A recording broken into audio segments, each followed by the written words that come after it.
like scary movies? Uh-huh. What's your favorite scary movie?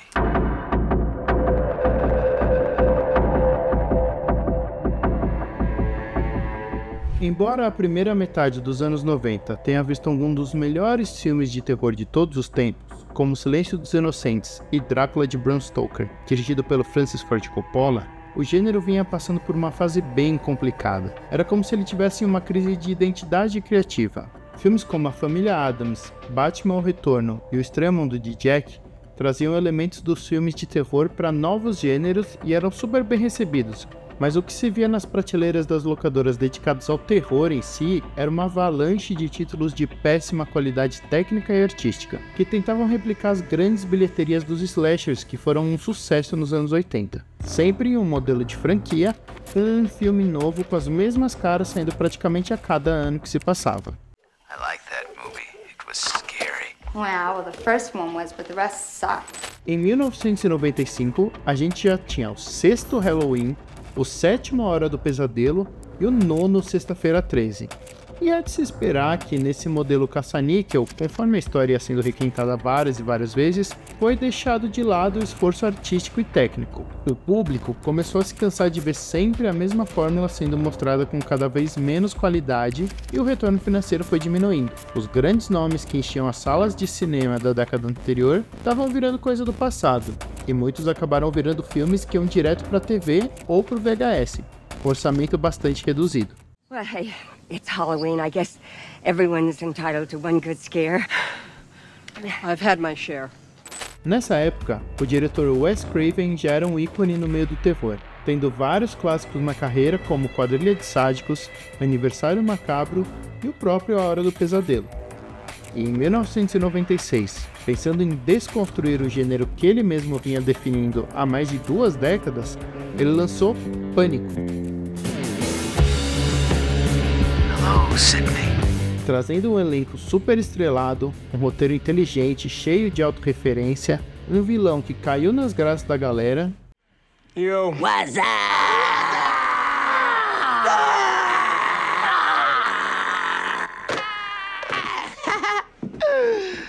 E além de toda essa ironia, ele realmente entregava medo e sustos. O filme se tornou um marco histórico, sendo responsável por revitalizar esse gênero que já era considerado quase morto.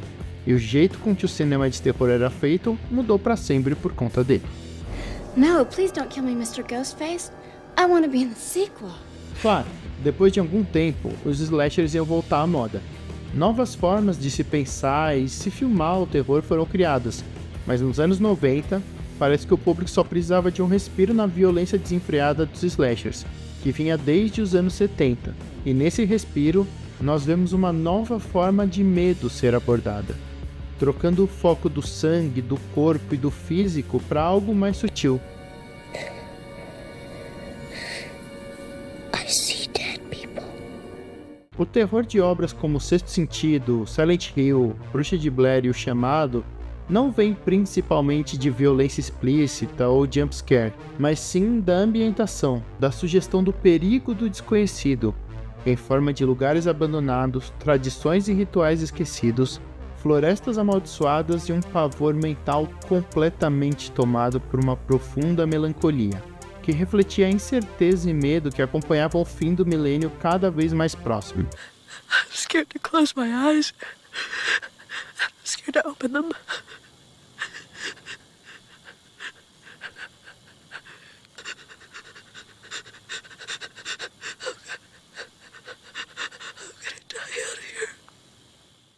Na virada para o ano 2000, muitos computadores espalhados pelo mundo vão enlouquecer.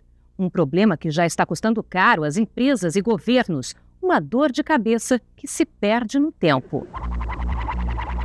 E o bug do milênio? Eu não tenho. Não tem o quê? O bug do milênio.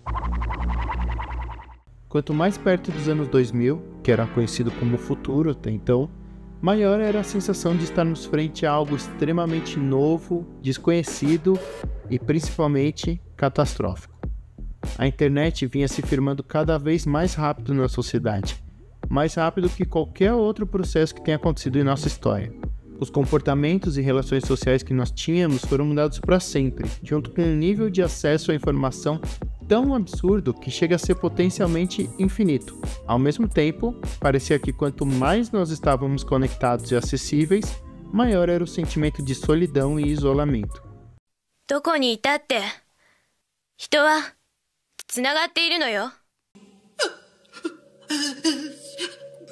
Enquanto os nossos cérebros de macaquinhos ainda estavam tentando assimilar tanta coisa, o fim do mundo se aproximava na forma do bug do milênio, que era basicamente um erro de programação que deixaram passar em vários sistemas e softwares, onde a representação dos anos era feita com apenas 2 dígitos.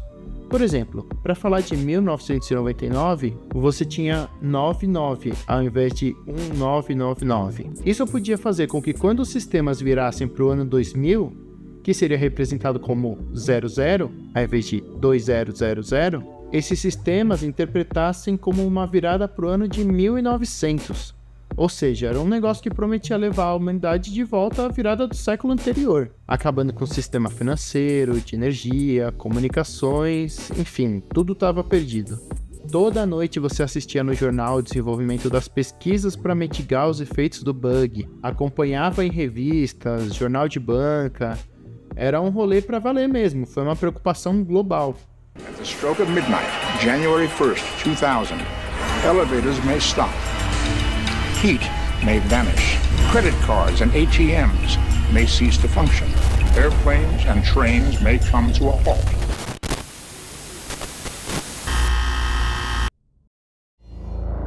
Sendo assim, as mídias que usavam medo como chamariz principal tinham na realidade seu maior concorrente, mas também a sua maior inspiração. Diferente das ameaças físicas e da aflição com o corpo que definiram os anos 80, o terror dos anos 90 vinha carregado de tristeza, rancor e desespero. Nessas obras são mostradas as limitações e o estranhamento que a gente tinha com tecnologias cada vez mais avançadas, como câmeras portáteis e inteligência artificial, além de um fascínio bem mórbido pelo analógico, fazendo com que a estática de rádio indicasse perigo ou uma ligação telefônica pudesse te amaldiçoar. Essa maldição vinha acompanhada de você contando seus últimos dias, a partir dos 7, 6, 5, 4, 3, 2, 1, 2000!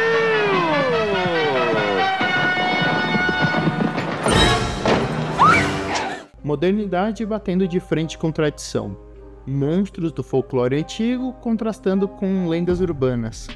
O passado claramente fora de lugar quando se encontra com o presente e sempre uma criança torturada no meio disso tudo. A cada novo filme que assistíamos, mais sentidos ocultos e ansiedades eram associados a elementos comuns de nossas vidas. It's like someone out there is taking all these stories and making them reality. Um poço agora podia esconder um segredo terrível.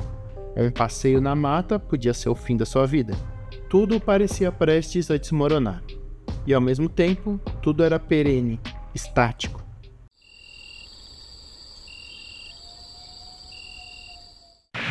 Interrompemos este programa para levar até vocês o programa do Coragem, o Cão Covarde, estrelando Coragem, o Cão Covarde. Ser uma criança nessa época, como eu fui, era uma experiência rodeada de terrores. Acompanhando essa nova forma de retratar o medo, cada vez mais ligado à melancolia e a um iminente fim de mundo, um dos maiores sucessos infantis da época foi Coragem, o Cão Covarde. Se passando literalmente em lugar nenhum, o visual do desenho era bem fora do que se via na época. Você tinha os personagens principais desenhados e animados em 2D, mas para além deles eram usadas fotografias, filmagens, CGI, e essa mistura de técnicas era aplicada de uma maneira bem fora do padrão, trazendo um elemento surreal para essa animação. Assim como nos filmes, esse terror para crianças também tinha esse contraste do antigo com o novo, o assombro com as tecnologias e a melancolia que ditava a geração. Tudo era muito calmo, até demais, e ao mesmo tempo, a ameaça, o perigo, o medo sempre estavam rondando a casinha do Coragem.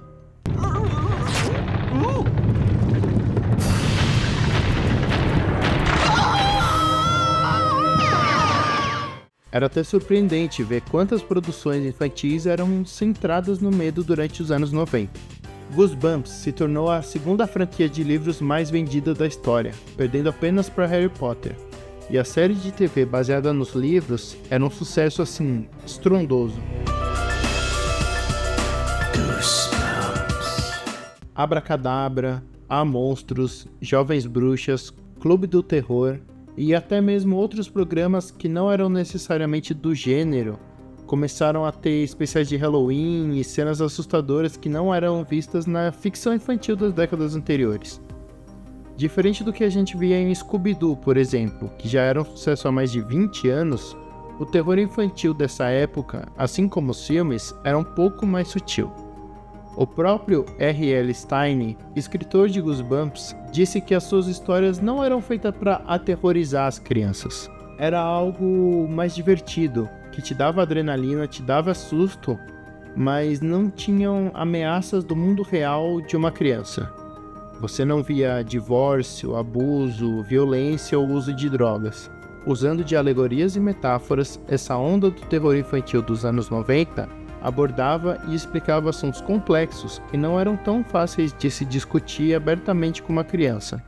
The horror begins when Carly Beth puts on the evil haunted mask, and it ends when she discovers there is nothing more powerful than the love of her family and friends. What's so scary about that? You'll see. Coragem tinha um episódio chamado A Torre do Dr. Zalost, que tinha como vilão um clássico cientista maluco com um plano infalível de dominar o mundo. E para isso, ele planejava usar bombas de gás que fariam todo mundo ficar triste e não conseguir fazer mais nada. Na verdade, é uma alegoria bem clara de um homem que lidava com uma depressão profunda e que queria espalhar toda essa tristeza e dor para tentar se livrar dela. Sabe como é? Alegria compartilhada é alegria em dobro, mas tristeza compartilhada é tristeza pela metade. Assim, ele te mostra que pessoas machucam umas às outras sem nenhum motivo aparente, mas que lá no fundo sempre tem alguma questão.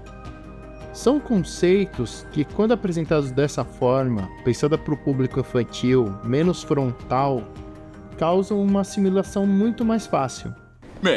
O dinheiro não me faz sentir melhor. E se eu não me sinto bem, ninguém se sente. Então some! Zalost, seu! Bom, o episódio se desenrola, eu não vou dar muitos spoilers aqui, mas assim como no fim de todos os episódios do Coragem, o cachorrinho termina sentado no colo confortável da sua tutora Muriel. O que o terror infantil dessa época nos apresentou não foi o apocalipse que era noticiado dia sim e dia também. Em uma década que anunciava o fim do mundo cada vez mais próximo, foi justo o cinema de terror, que deveria nos encher de medo, que encontrou na melancolia e na introspecção uma forma de confortar o público. E embora tenha abordado de várias maneiras os temores dessa época, tomar um susto num filme, num jogo ou num desenho, um susto que era algo ficcional, que te tirava por algum tempo do terror do mundo real, esse susto, na verdade, era um alívio. Era o tal momento de respiro que as pessoas tanto precisavam.